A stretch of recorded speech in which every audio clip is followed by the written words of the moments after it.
A gente cantar junto.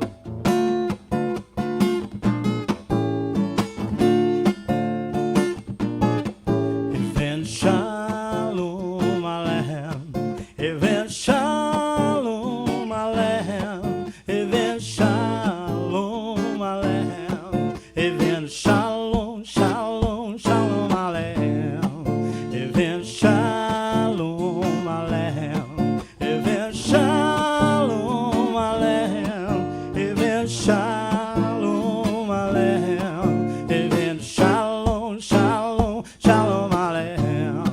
Anunciamos a paz, anunciamos a paz, anunciamos a paz, anunciamos a paz, a paz, a paz em Jesus. Anunciamos a paz, anunciamos a paz, anunciamos a paz, anunciamos a paz, a paz, a paz em Jesus. Anunciamos a fé, anunciamos a fé, anunciamos a fé, anunciamos a fé, anunciamos a fé, a fé, a fé em Jesus. O amor, anunciamos o amor, anunciamos o amor, anunciamos o amor, anunciamos o amor, o amor, o amor em Jesus. Even Shalom Aleichem, Even Shalom Aleichem, Even Shalom Aleichem, Even Shalom, Shalom, Shalom Aleichem. Aleluia. Essa aqui é Quão Grande é Meu Deus. Vamos fazer a mesma coisa, cantar em hebraico e depois em português, tá? Gadol Elohai.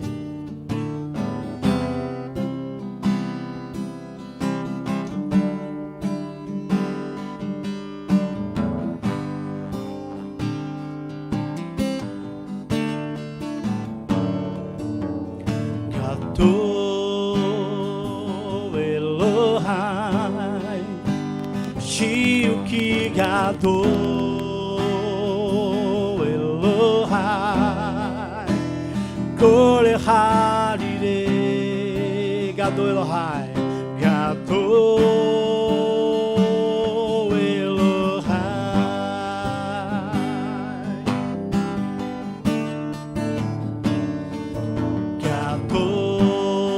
Gadol Elohai, Shiuki Gadol Elohai, Kol Echad Yireh, Kol Echad Yireh, que Gadol Elohai, Shem Yalko Shem, Shem Yalko Shem, Ot Harauli Lehalel, Lipi Ashir, Lipi Ashir Ki Gadol Elohai, Shem Yalko Shem, Shem Yalko Shem, Ot Harauli Lehalel, Libi Ashir Ki Gadol Elohai.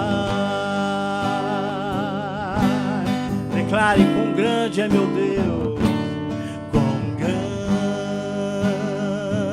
é meu Deus. Cantarei, cantarei, quão grande é o meu Deus. Todos hão de ver, todos hão de ver, quão grande é o meu Deus. Sobre todo trono, sobre todo nome é o teu nome, ó Deus. Sobre todo nome é o teu. Tu és digno do louvor. Tu és digno do louvor. Eu cantarei, eu cantarei.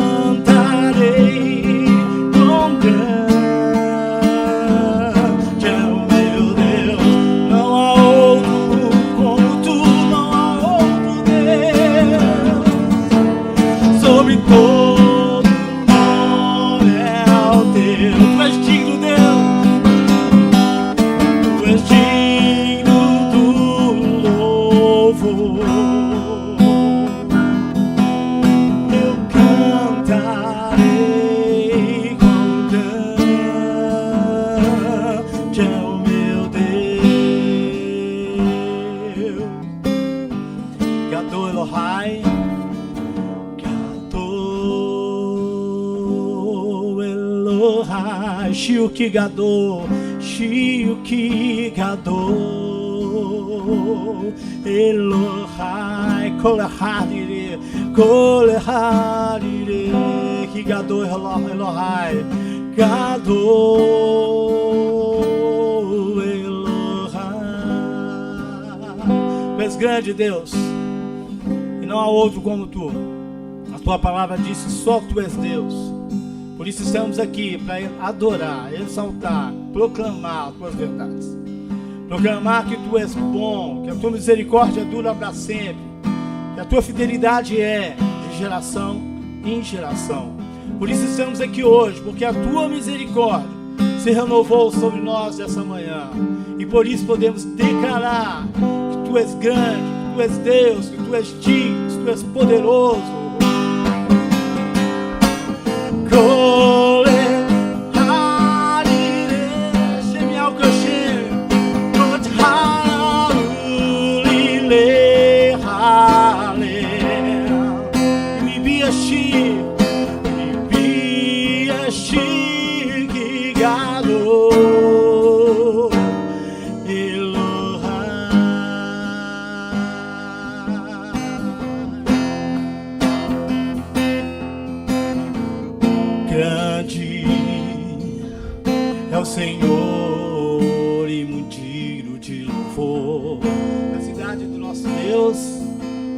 Na cidade do nosso Deus, seu santo monte, alegria, a alegria de toda a terra.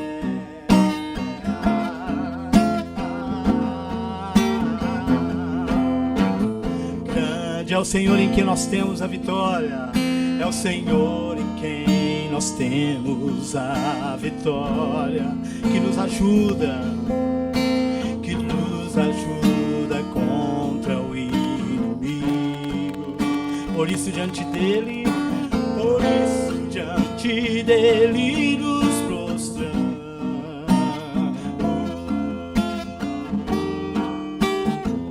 Queremos, Deus, queremos o teu nome engrandecer e agradecer-te por tua obra em nossas vidas. Confiamos em teu infinito amor, pois só tu és o Deus eterno, pois só tu és o Deus eterno, sobre toda a terra e céus. Queremos o teu nome, o teu nome engrandecer e agradecer-te por tua obra em nossas vidas. Confiamos em teu infinito amor, pois só tu és o Deus eterno sobre toda a terra, pois só tu és o Deus eterno sobre toda a terra, pois só tu és o Deus eterno sobre toda a terra. e céu sobre toda a terra e céus. Aleluia! Simão, com você. Deus abençoe a todos. Amém.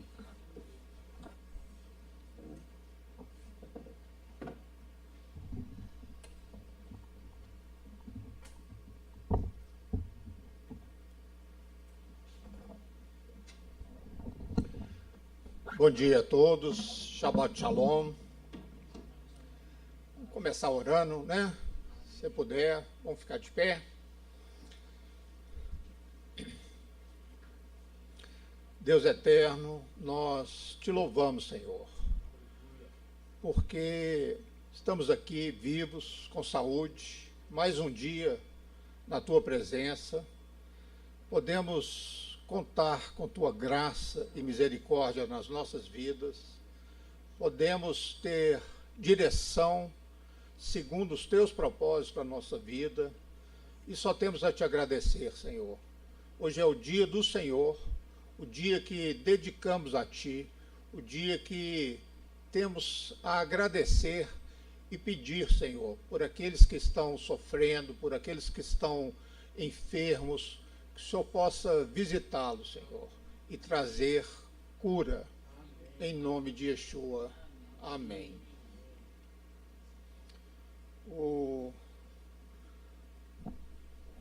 A nossa porção hoje, né, a nossa paraxá,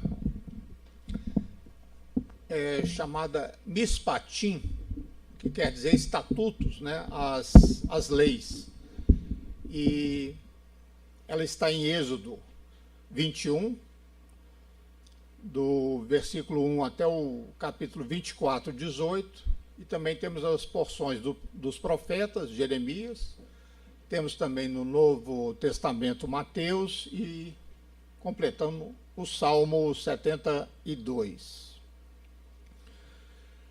Na porção passada, chamada Itro, né, traduzindo para o grego é o nome de Jetro, né, sogro de Moisés, havia os princípios, né, chamado os 10 mandamentos, mas na realidade, na Bíblia, é dito como as 10 palavras ou os 10 princípios, que seria um resumo geral das leis. E hoje, nessa porção de Mishpatim, seriam os detalhes da lei.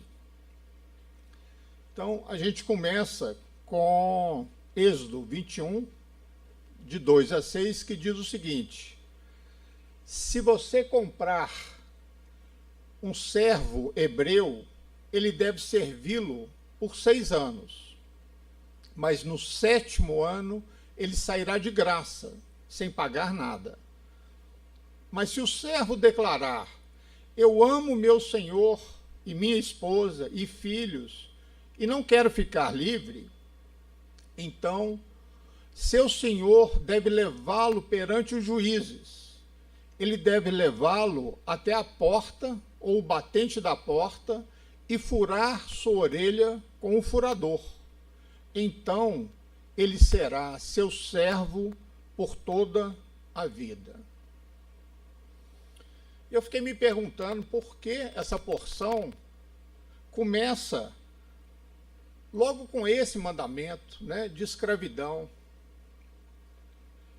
Nós temos na Torá 613 mandamentos. Por que começar com esse? Por que o primeiro Código Civil, né, onde regia as leis sociais do homem, por que ele começa aqui, com esse versículo? Os israelitas tinham acabado de sair do Egito, sofrendo 400 anos de escravidão. E o primeiro versículo vai tratar de escravidão. E Deus já sabia, né, como como tudo que ele já sabe, que isso ia acontecer, porque ele diz, lá em Gênesis 15:13, saiba com certeza que por 400 anos seus descendentes serão estrangeiros em um país que não é seu e que lá serão escravizados e maltratados. Quer dizer, Deus já falou isso com Abraão lá atrás. E parece que os judeus teriam que passar por essa experiência de escravidão. Desde o início, né, da história humana, Deus buscou homens livres para servi-lo, homens livres para adorá-lo. E as pessoas abusaram dessa liberdade. No caso de Adão e Eva, não obedeceram e comeram da árvore que Deus disse que não poderiam comer. Depois veio Caim, que matou seu próprio irmão. Depois toda aquela geração do dilúvio. E também aqueles que construíram Babel. Então Deus começa tudo de novo, com um homem, uma mulher, uma família, que se tornariam os pioneiros da liberdade, e essa família era a família de Noé. Mas a liberdade é uma coisa difícil. Cada um de nós busca ela à nossa maneira. E quando a nossa liberdade é ameaçada por outro, nós queremos cortar a liberdade do outro, não a nossa. E isso é tão verdadeiro que na geração de Abraão, a terceira geração dele, já era José, né? E os irmãos já queriam matá-lo, e acabaram vendendo como escravo. E essa tragédia terminou somente depois que Judá parece que foi preparado por Deus para perder a sua própria liberdade, para trazer a liberdade a Benjamim e pudesse ser livre. Então, essa experiência coletiva dos judeus, né, que foi amarga, e Deus ordena para que eles nunca esqueçam. Porque Deus queria que eles fossem transformados e nunca mais fossem capazes de escravizar o seu próprio povo. E que eles fossem capazes de construir uma sociedade livre. Portanto, deixa de ser surpresa que as primeiras leis que foram ordenadas fale sobre escravidão. Então teria que ser isso mesmo. Estranho seria se não começasse as leis relacionando com a escravidão. Mas aí vem uma outra questão. Se Deus não quer a escravidão, que ele considera isso uma afronta ao ser humano, por que ele não aboliu imediatamente? Por que ele permitiu tantos anos de escravidão, mesmo que de uma forma restrita, mas ele não aboliu? Se o Deus que faz sair água da rocha, que faz sair alimento do céu, será que ele não tinha poder para mudar o comportamento humano? Dois autores, Richard Thaler e Cass Sustein, publicaram um livro interessante chamado Nude, N-U-D-G-E, Nude, que significa um empurrão. Estou certo, Aninha? Nele, eles abordaram um problema fundamental dessa lógica da liberdade. Eles chegaram à conclusão que a liberdade, para ela realmente existir, ela não pode ser excessivamente legislada. Não pode criar regra demais para a liberdade, senão ela deixa de ser liberdade. E significa que as pessoas têm que ter um espaço para, de alguma forma, elas escolherem as coisas por si mesmo. Por outro lado, a gente sabe que as pessoas, muitas vezes, não fazem escolhas certas. E que aquele modelo antigo da pessoa resolver tudo sozinha não funcionou.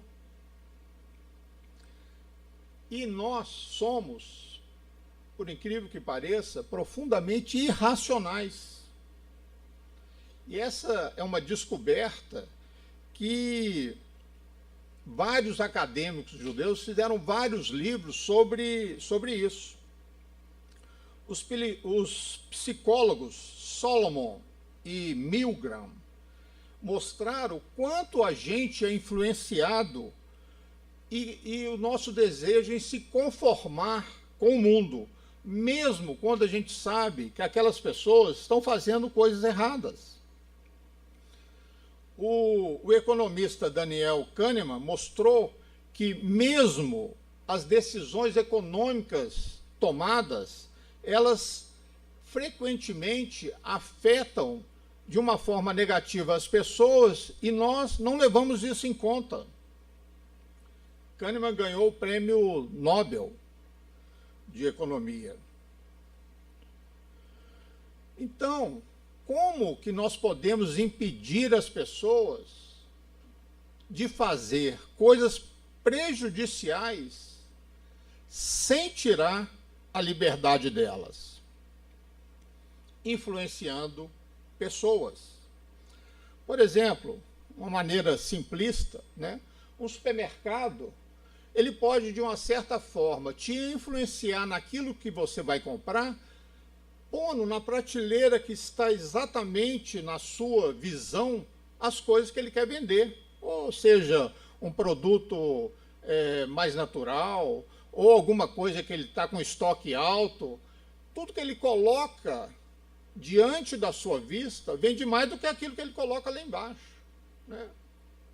Um carro, você pode induzir um consumidor a comprar um certo carro, colocando talvez algum equipamento nele a mais, né? Sem aumentar tanto o preço como deveria ser. Então, há formas de influenciar sem tirar a liberdade, de forma que seria uma influência sutil e a pessoa é que tomaria a decisão final. Isso é chamado a arquitetura de escolha. E é isso exatamente que Deus fez quanto à escravidão. Ele não abole de uma vez. Ele vai limitando ela de tal maneira que ele inicia um processo onde as próprias pessoas irão abandoná-la por conta própria. Um escravo hebreu, ele tem que ser liberado após 6 anos de escravidão. E se ele deseja ficar livre, ele é forçado a se submeter àquela cerimônia de furar a orelha e colocar um brinco, dizendo que ele é um escravo permanente. Os escravos, né, quando a gente usa essa palavra escravo, vem na nossa mente aqueles escravos africanos sendo chicoteados, amarrados num tronco. Em Israel não era nada disso. Eles tinham direito a alojamento decente, eles tinham roupa, comida e tudo que era necessário para a vida pessoal, em troca de um serviço pesado, mas nada desumano. E se ele desejasse ser livre no ano da remissão, né, no 7º ano, a orelha dele era perfurada, era colocado um brinco, e assim ele serviria o amo dele, né, o dono dele, até o ano do jubileu. O ano do jubileu ele acontecia de 50 em 50 anos. Então, dessa forma, o servo, ele nem é chamado escravo, né, é chamado servo, ele nunca seria propriedade absoluta de outra pessoa. E a colocação do brinco era um sinal de que aquela pessoa, por vontade própria, ela desejou continuar como serva. E o brinco, ele lembra que o Eterno, né, Deus fez uma lei que ele pudesse ser libertado, mas ele, por vontade própria, escolheu não ser libertado. Então, a diferença, né, é importante a gente ver a diferença, entender entre o escravo hebreu e o escravo da Idade Média ou da época dos descobrimentos. São duas coisas completamente diferentes. O servo hebreu era tratado com dignidade, com alimentação, não levava chicotada nem nada. Já o servo, o escravo da Idade Média ou da época do descobrimento eram praticamente tratados piores do que animais. O escravo hebreu tinha todos os direitos dele respeitados. Muitas vezes, por que ele escolhia continuar como escravo, continuar como servo, perfurando a orelha? Porque aquele que era servo, ele não tinha obrigação nenhuma quanto à manutenção dele pessoal. Ele tinha tudo. Ele tinha alimentação, ele tinha vestuário, ele tinha tudo. Então, se ele achasse que ele não conseguiria isso por conta própria, ele preferia continuar como servo, porque ele tinha uma garantia para ele e para os filhos de uma vida sustentável. E o brinco era aquele sinal: eu sou escravo permanente, né? Apesar de ser bem tratado, eu sou um escravo permanente. Eu passei pela cerimônia e sou um escravo permanente. Não existia, como existia na época do descobrimento, esse negócio de vender escravo. Um escravo judeu nunca poderia ser vendido, a não ser que ele contraísse uma dívida, não pagasse, então aí ele era vendido para, com aquele dinheiro, simplesmente quitar aquela dívida. Fora isso, não existia outra maneira. E no Shabat, né, como se fosse o dia de hoje, os escravos não trabalhavam, né? Eles tinham esse direito de não trabalhar no Shabat. Por que será que Deus escolheu essa forma de fazer as coisas, né? Por que ele simplesmente não acabou com a escravidão, com uma lei que ele desse a Moisés e deixasse todo mundo livre?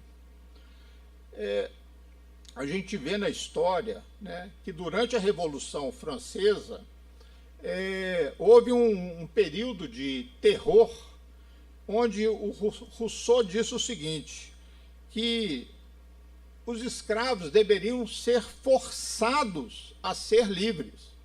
Não deveria ter nunca um modo dele continuar escravo, devia ser forçado. E isso conduziu a pós-Revolução Francesa a uma democracia totalitária. Outro nome seria como se fosse uma ditadura de mando, porque eles não tinham opção de escolha, queriam que fossem forçados. E, sendo forçados, acabaram tendo que aceitar subempregos e gerar uma pobreza e uma miséria que não houve com Israel. Portanto, Deus optou por não terminar com a escravatura da noite para o dia. mas ele dá um empurrãozinho, né? Sinalizando que a escravidão é errada, né? Mas somos nós que temos que aboli-la, no nosso próprio tempo, no nosso próprio meio, através da nossa vontade, e não uma coisa vindo de cima. Demorou liberar? Demorou, mas aconteceu. E existe em algumas questões da nossa vida, que Deus não decide por nós. Ele dá uma cutucada, ele dá um empurrão. Comigo mesmo, né, para estar aqui na frente, quando eu fui chamado, levou 4 anos para eu dizer sim. E nesses 4 anos, Deus foi me dando alguns empurrões.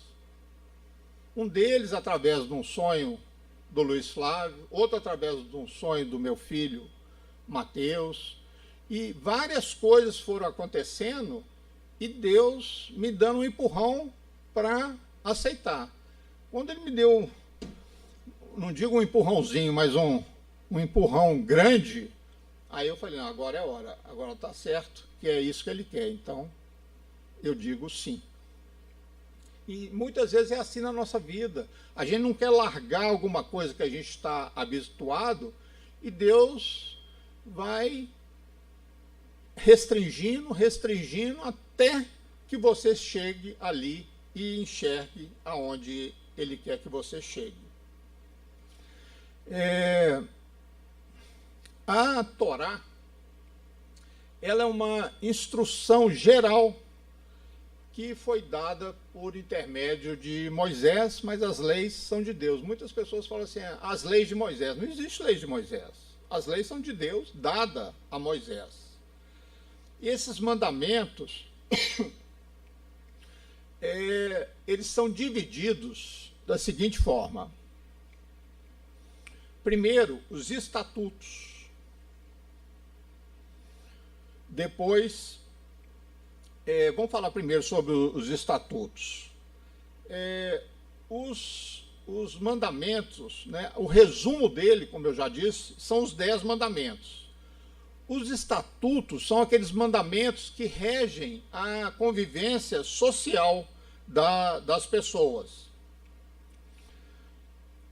Eles são um tipo de relação social dentro de Israel. E é como se estabelecesse a maneira da gente viver. O que nós podemos fazer em relação ao nosso próximo e o que não podemos fazer. E esses estatutos, eles também estão incluídos aquelas leis dietéticas, né?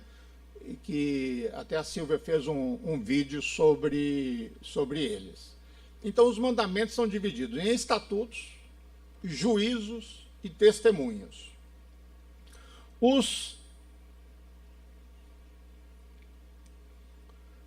Os estatutos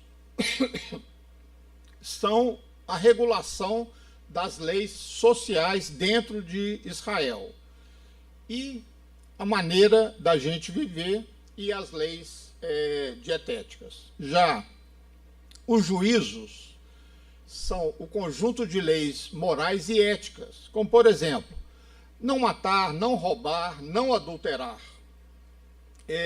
Muitas vezes, alguns mandamentos não tem lógica. A gente fala, como é que eu vou obedecer isso? Não tem lógica nenhuma.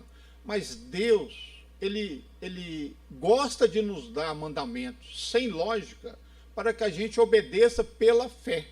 Aquilo que a gente obedece pela fé, sem entender, para Deus tem um valor grande.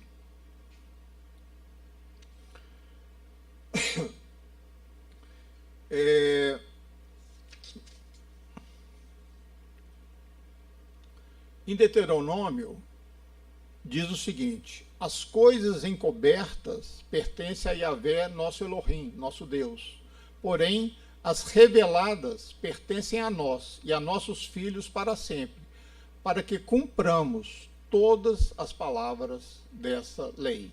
Então não importa se a gente entende, não importa se tem lógica, mas nós devemos fazer todo o possível para obedecer às leis do Senhor. E os testemunhos, eles revelam as festas de Deus, os dias santificados, e que são as festas. A Páscoa, né? Ou em hebraico, Peissa. Às vezes a pessoa me pergunta assim, você celebra a Páscoa judaica ou a Páscoa católica? Eu falei, olha, eu só conheço uma. Só existe uma Páscoa, que é a Páscoa bíblica. E é essa que eu celebro. Agora, se você quiser pôr coelho, chocolate, essa aí eu desconheço. A Páscoa bíblia é uma só. Temos também, logo seguindo a festa de Peissa, Páscoa, os pães asmos, né, que é relembrando a saída dos judeus do Egito com aquele pão matzá, sem fermento. Temos também Pentecostes, né, Shavuot, que é a entrega dos 10 mandamentos, né, no Monte Sinai. Temos a festa das trombetas, que é Rosh Hashanah, que é o Ano Novo judaico. O dia da expiação, Yom Kippur, né, o dia do arrependimento. E a festa dos tabernáculos, que é Sukkot ou cabanas, né, que é a festa da colheita, onde as pessoas ficam 7 dias em cabanas. Esses testemunhos, né, eles expressam um plano de salvação, que essas festas, elas são como um farol, né? São festas bíblicas, festas que estão no Antigo Testamento, nos mostrando a importância dessas festas como luz para o mundo. E nós, quando obedecemos essas festas, nós também nos tornamos luz para o mundo, né? Onde é reverenciado o Papai Noel, nós temos uma coisa de Deus, onde é reverenciado chocolate e coelho, nós temos uma outra coisa. Então somos luz para aqueles que não conhecem a palavra de Deus. E nós nos transformamos como testemunhas vivas, como diz aqui em Isaías 43:10. Vós sois as minhas testemunhas do Senhor e o meu servo, a quem escolhi, para que o saibais e me creais e entendais que eu sou o mesmo. Antes de mim, Deus nenhum se formou, e depois de mim, nenhum haverá. O Salmo 119, ele é um hino de louvor a Deus, onde o homem, ele clama a Deus para entender os caminhos do Senhor e para que Deus dê força a ele para segui-lo. E nós sabemos que esse caminho que nos leva ao Senhor é Yeshua, é Jesus, que, como diz aqui, que é o caminho, a verdade e a vida, como está lá em João 14:16. E o contrário, né, o homem ímpio, diz o seguinte: a salvação está longe dos ímpios, pois não buscam os teus estatutos, né, a tua lei. E Yeshua mostrou para a gente, centenas de anos lá na frente, que todos os mandamentos podem ser resumidos em 2, que são amar ao Senhor de todo o seu coração e amar o próximo como a si mesmo. É como se a palavra de Deus fosse o livro, né? O amor ao eterno e ao próximo fosse o título desse livro. Os capítulos daquele livro seriam os 10 mandamentos. E a Torá em si seriam os versículos desse livro. Contudo, o Eterno, ele delegou ao homem a autoridade de executar as leis contra crimes, né, que são cometidos. Então, de certa forma, as autoridades humanas, elas exercem a função de Deus aqui na Terra para que não deixassem o crime e a maldade prosseguir. Então, mas Deus deixa ordens claras que um governo ele tem que administrar com justiça. Por exemplo, em 1 Reis, diz o seguinte: bendito seja Yahvé, teu Deus, que teve agrado em ti para te pôr no trono de Israel, porque Yahvé ama a Israel para sempre. Por isso te estabeleceu rei, para fazer juízo e justiça. Em Provérbios 16 diz o seguinte: abominação é aos reis praticarem impiedade, porque com justiça é que se estabelece o trono. Então, a base do reinado é a justiça. Contudo, a justiça sem misericórdia é um desastre. Se Deus julgasse a todos nós, baseado somente na justiça, sem misericórdia, todos nós, sem exceção, seríamos eliminados. Portanto, a misericórdia, ela é um ingrediente importante no governo do Eterno e também na nossa vida. Olha o que diz Isaías: ele será descendente do rei Davi. O seu poder como rei se multiplicará sobremaneira, e haverá plena paz em todo o seu reino. As bases do seu governo serão a verdade e a justiça. Desde agora e para sempre, o zelo de Yahvé, o Senhor dos Exércitos, fará com que tudo isso se realize. A justiça, ela é a base do reinado, mas a misericórdia é um ingrediente extremamente importante. Então, é fundamental que o governo tenha justiça e juízo. O juízo aqui é traduzido como misericórdia. Justiça e juízo são a base do seu trono. Misericórdia e verdade irão adiante do seu rosto. A misericórdia existe para que o pecador ele tenha uma chance de se arrepender. Esses atributos, né, de justiça e misericórdia,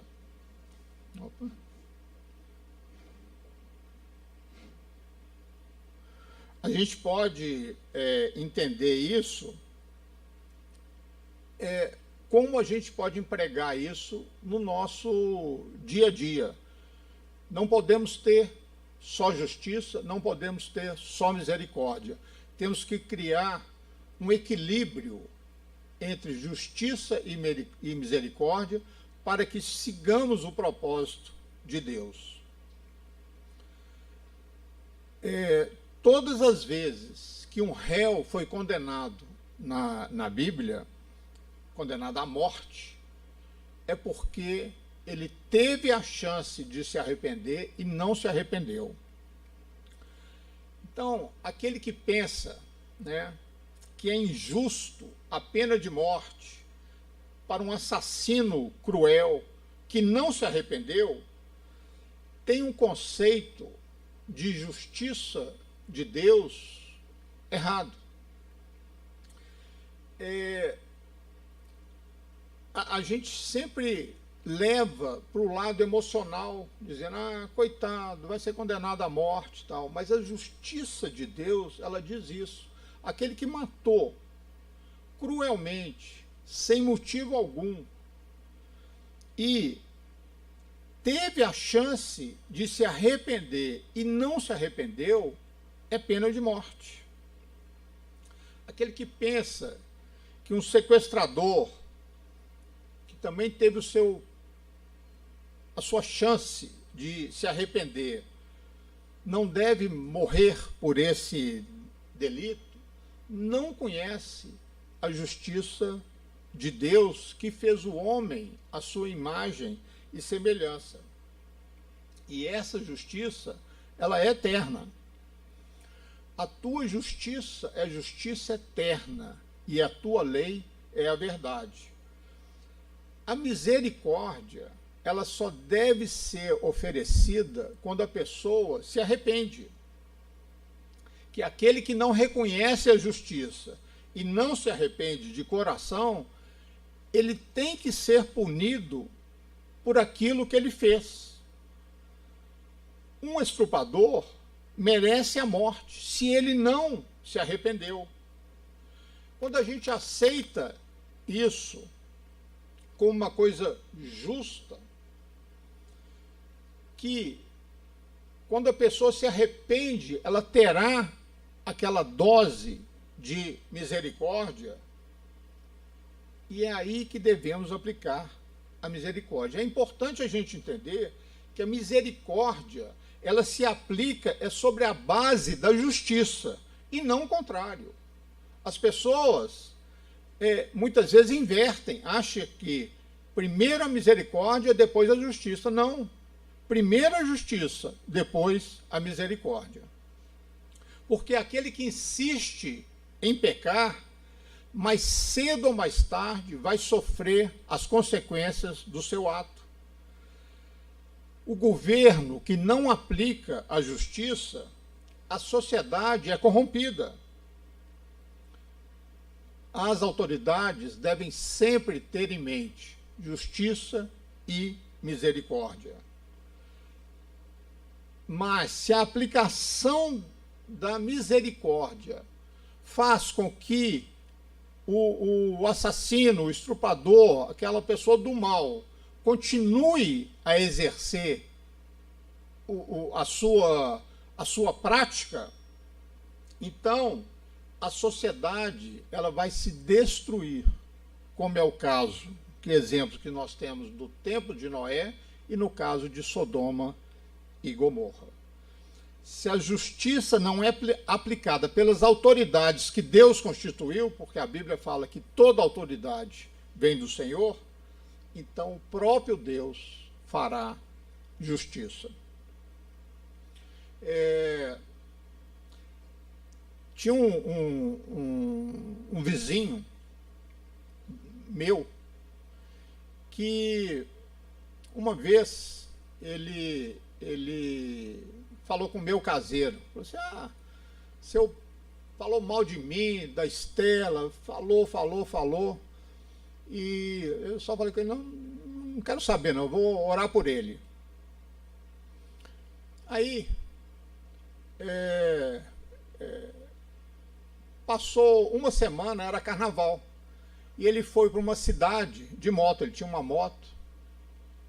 Aí no dia seguinte ela chegou lá em casa, branca, a caseira, da cor dessa parede assim. O que foi?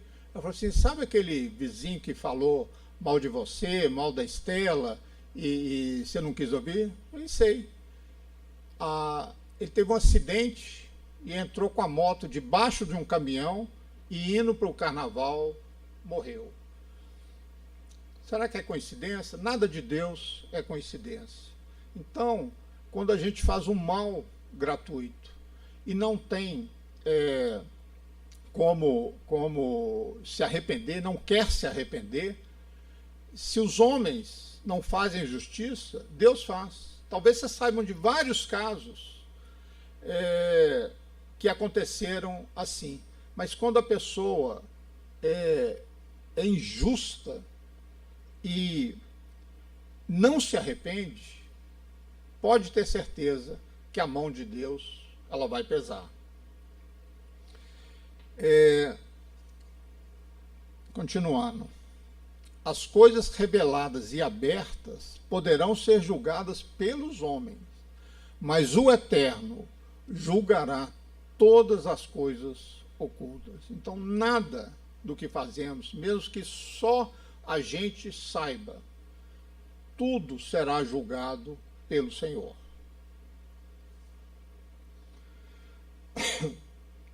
Por intermédio do Messias, Yeshua, o mundo será julgado com justiça, segundo as leis da Torá que foram dadas por Moisés. Vejamos aqui. Salmo 9, 7 e 8. Mas o Eterno está assentado perpetuamente, já preparou o seu tribunal para julgar. Ele mesmo julgará o mundo com justiça e exercerá juízo, traduzindo como misericórdia, sobre povos com retidão. E no Salmo 96 diz: alegre-se os céus e regozije-se a terra, brame o mar e sua plenitude. Alegre-se o campo com tudo o que há nele. Então se regozijarão todas as árvores do bosque ante a face do Eterno, porque vem a julgar a terra, julgará o mundo com justiça e os povos com a verdade. Quando a gente estuda essas leis sociais que estão na Torá, a gente tem um pouco de dificuldade em aceitar que elas são realmente justas. Mas quando a gente se lembra que ela é o mais alto nível de justiça, porque foram feitas por Deus, então fica mais fácil de aceitar. Nem sempre é possível executar a justiça perfeita na sociedade, mas Deus deu as diretrizes, mesmo que não sejam executadas com toda a perfeição, mas Deus nos deu as diretrizes para que elas sejam executadas e que sejam submetidas ao reino dele. A morte de Yeshua é a base justa sobre a lei. O Senhor pode perdoar o pecador. Por quê? Porque aqueles que creem em Yeshua já tiveram a sua dívida paga. E a morte de Yeshua é a única evidência de que o Eterno é justo e mostra misericórdia ao pecador. Existem mandamentos, quando a gente está estudando, que alguns saltam aos olhos. E meio a essas leis complexas, de escravidão, de propriedade da terra, destaca uma, porque ela repete duas vezes. Aqui. Em Êxodo 22, 20 fala o seguinte: não maltrate um estrangeiro, nem o oprima, pois vocês eram estrangeiros no Egito. E um capítulo na frente repete: outro sim, não oprimirás o estrangeiro, pois vós conheceis o coração do estrangeiro, porque fostes estrangeiros na terra do Egito.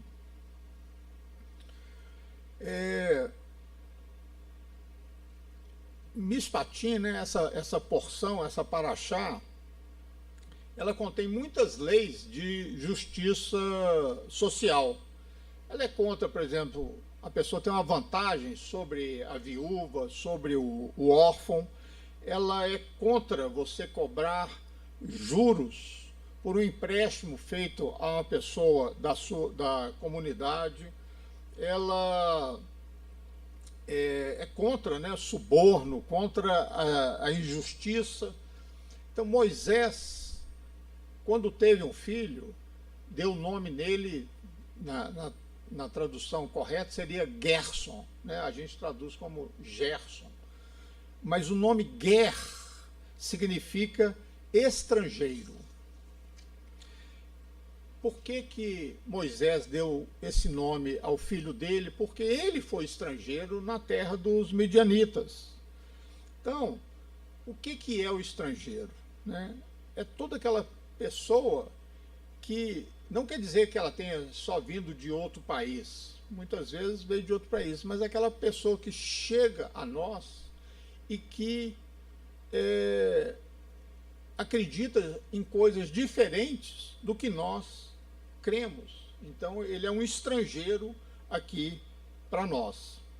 Então, o que a lei está dizendo é o seguinte: então, quando chegar, por exemplo, um filho de um prosélito, né? Prosélito é aqueles recém-convertidos, você não deve chegar para ele e falar assim: nossa, mas seus pais eram adoradores de imagem, hein?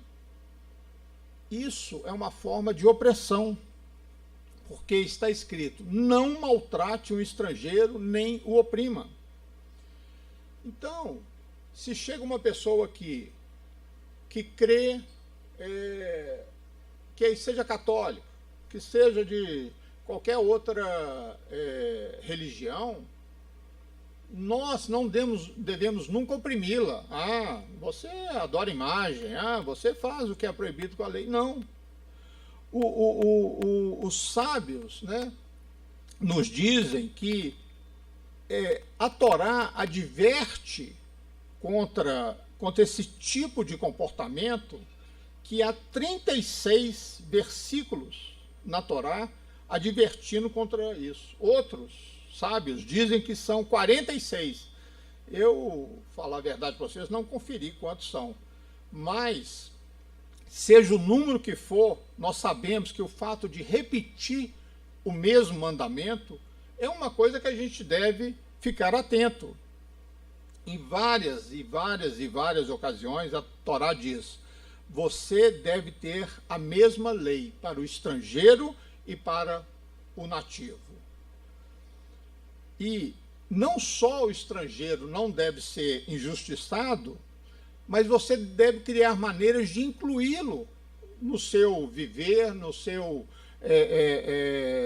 dia a dia, de modo a integrá-lo ele com a sua comunidade.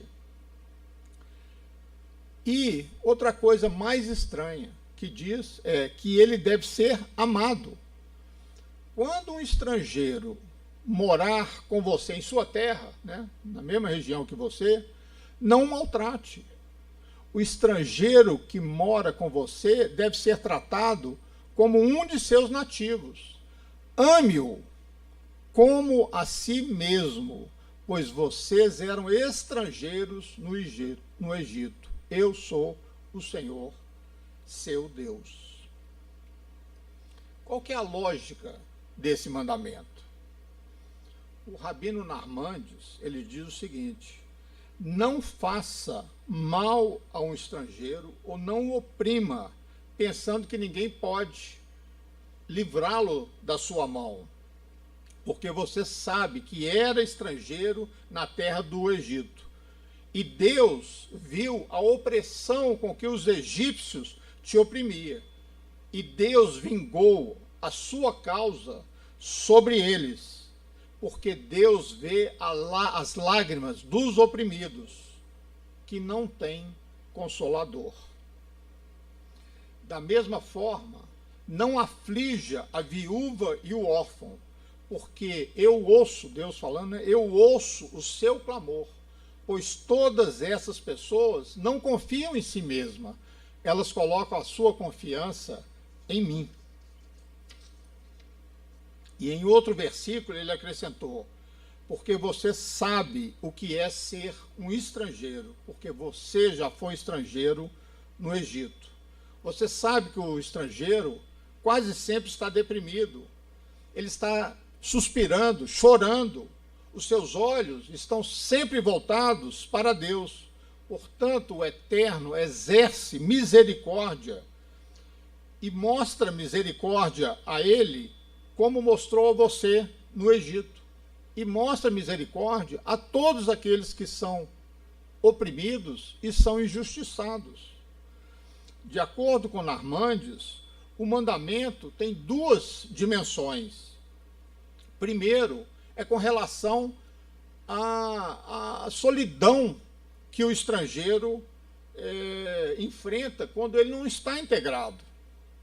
Ele não tem familiar, ele não tem amigo, ele não tem vizinho, ele não tem ninguém para sair em defesa dele. Mas Deus se fez protetor daqueles que não têm quem os proteja.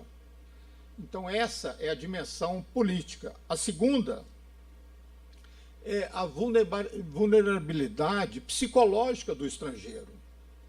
Ele não vive na sua casa, né? Ele se sente sozinho, e Deus, ele é sensível a ouvir o clamor daqueles que não são ouvidos. Então essa é a dimensão emotiva do mandamento. Muitas vezes acontece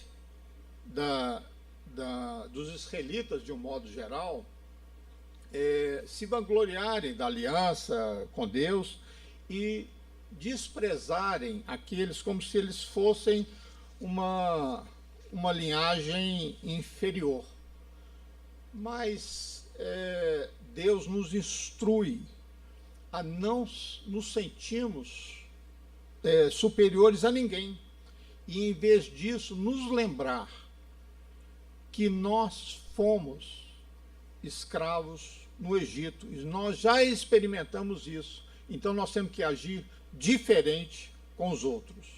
Então, esse mandamento, no fundo, ele se torna um mandamento de humildade perante os outros. E é algo assim que nos surpreende, né? Porque tanta preocupação assim com o estrangeiro. A preocupação com a justiça social, ela não é só por conta de Israel, né? A gente vê, no caso, quando aquelas duas pessoas foram a Sodoma e Gomorra, a população queria matá-los. E aqueles amigos, né, de Ló. E Deus instantaneamente eliminou todos aqueles que tentaram matá-los. Também Abraão, quando ele desceu para o Egito, ele também não era a terra dele, ele também passou dificuldade porque ele sabia que queriam matá-lo para levar a esposa dele para o harém, lá com os filisteus. Então, assim, quando você está em terra estrangeira, você se sente só. Você não conhece a lei, você não tem amigos, não tem ninguém para te defender. Então, se a gente já sabe disso, com o estrangeiro, nós devemos ter uma preocupação a mais. Olha que interessante o que aconteceu, para a gente mostrar assim, a separação que o outro faz com o estrangeiro. Eles o serviram sozinho, né? Está falando de José. Os irmãos sozinhos e os egípcios que comiam com eles sozinhos. Porque os egípcios não podem comer com os hebreus. Pois isso é detestável para os egípcios. E assim era o mundo antigo. O ódio ao estrangeiro talvez seja um dos sentimentos mais antigos da humanidade. Os gregos chamavam os estrangeiros de bárbaros, porque eles não entendiam a língua e achavam que o modo deles conversarem era como se fosse a voz das ovelhas. Os romanos desprezavam todos os povos que não eram helenísticos. E marcou a história com sangue por causa desse ódio. A antipatia, né, por aquele que é diferente é tão antiga quanto a criação da humanidade, e o povo judeu viveu isso. E não é por acaso, né, que o judaísmo ele nasceu com duas viagens totalmente longe dos impérios da época, né? Abraão, da Mesopotâmia, e Moisés, do Egito. Então, totalmente longe de Roma e Grécia. O judaísmo ele é um protesto contra justificar a hierarquia social em nome da religião.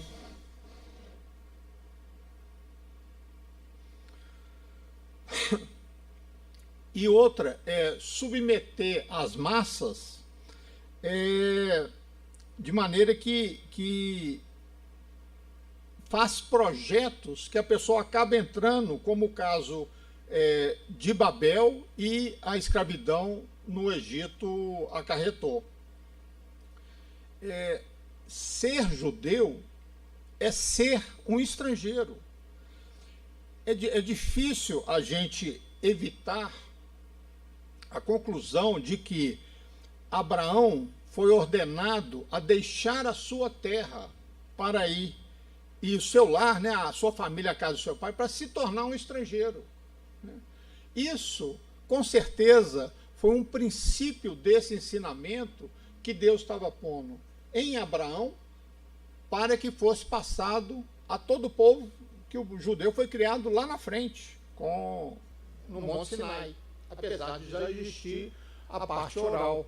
Mas não foi à toa que Deus mandou. Por que Deus não começou ali com Abraão, onde ele estava? Que Deus fez questão de que ele fosse um estrangeiro, e o povo judeu peregrinou anos e anos como estrangeiro. Por que será que Moisés sofreu um exílio pessoal antes de assumir a liderança do povo?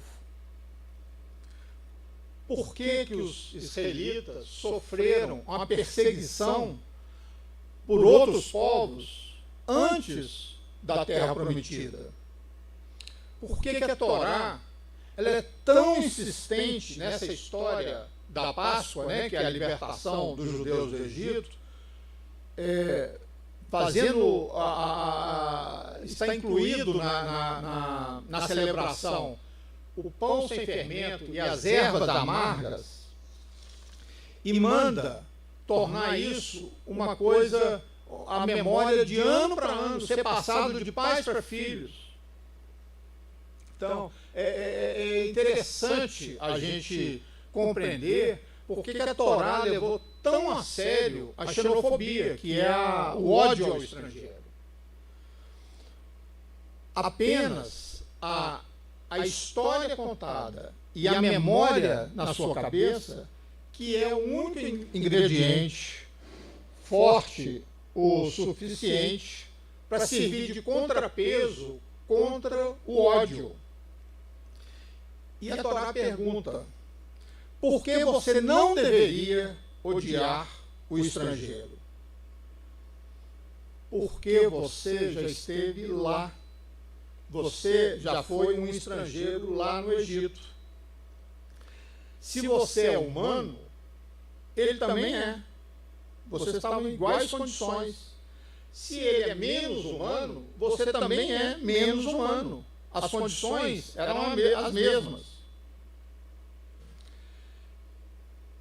Você deve lutar contra o ódio no seu coração da mesma forma que Deus lutou com os governantes para libertar o seu povo. Deus nos transformou como estrangeiros modelos, para que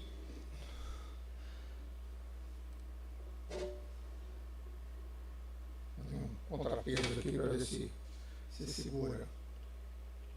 Para que a gente lutasse pelos nossos direitos e pelos direitos dos estrangeiros, quer onde eles estejam, quer qual seja a cor da sua pele, qualquer que seja a sua religião. Porque Deus diz que, embora eles não foram feitos à nossa imagem, eles foram feitos à imagem de Deus.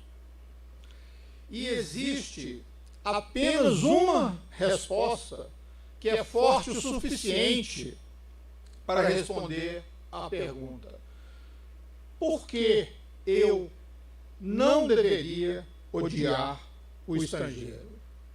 A resposta é: porque eu sou estrangeiro. Amém? Shabbat Shalom.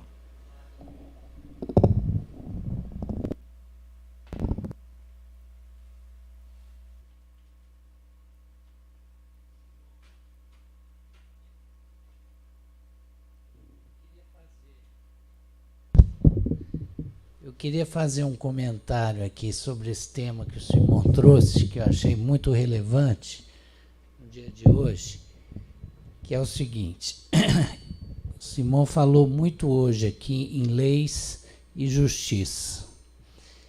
E eu entendo que a nação de Israel foi o primeiro governo a ter um conjunto de leis tão organizado.